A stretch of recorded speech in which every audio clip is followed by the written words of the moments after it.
If you're a soul in search of answers, you might take a walk around the little horseshoe drive in Chesterfield. That's because everyone who lives on it is a psychic, minister, or spiritualist of some kind.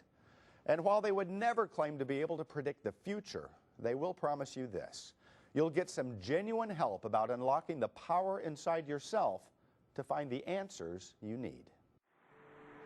In the sleepy little town of Chesterfield lies one of Indiana's most unique historical sites. Shrouded in mystery, even longtime residents of Chesterfield know little about this curious place. It is claimed to be the largest center of its kind in the world and has hosted an anomalous group of people, practices, and activities since its beginning in 1887. Hosts of mediums and clairvoyants refer to it as home, a place of spiritualism called Camp Chesterfield. Since its birth, the camp has expanded from a few tents and ramshackle cabins to become a permanent residence for mediums. Whenever you develop anything in psychic, you go through steps. You go through the first step, you're hearing things. You get up and look around and say, who's here? The second step, you think you're going nuts.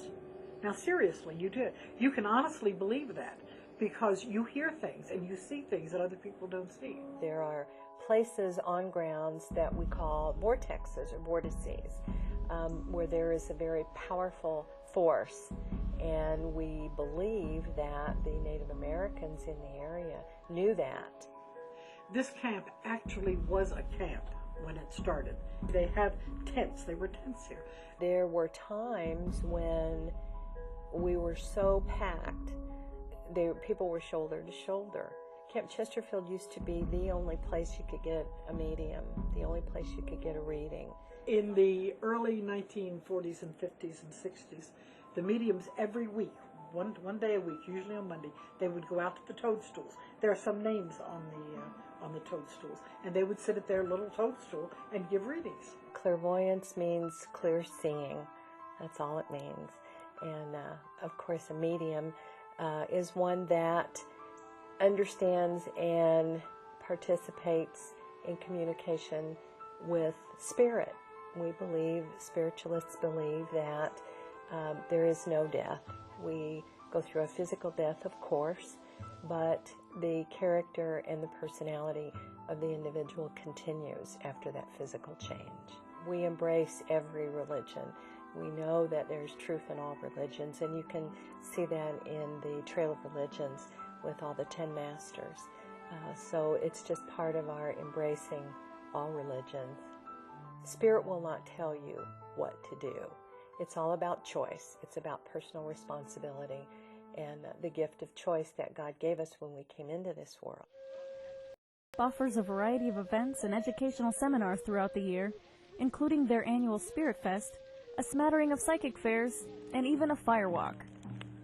The firewalk seems to be very interesting to a lot of people. It's very self-empowering. Once you've walked across hot coals, you can do anything.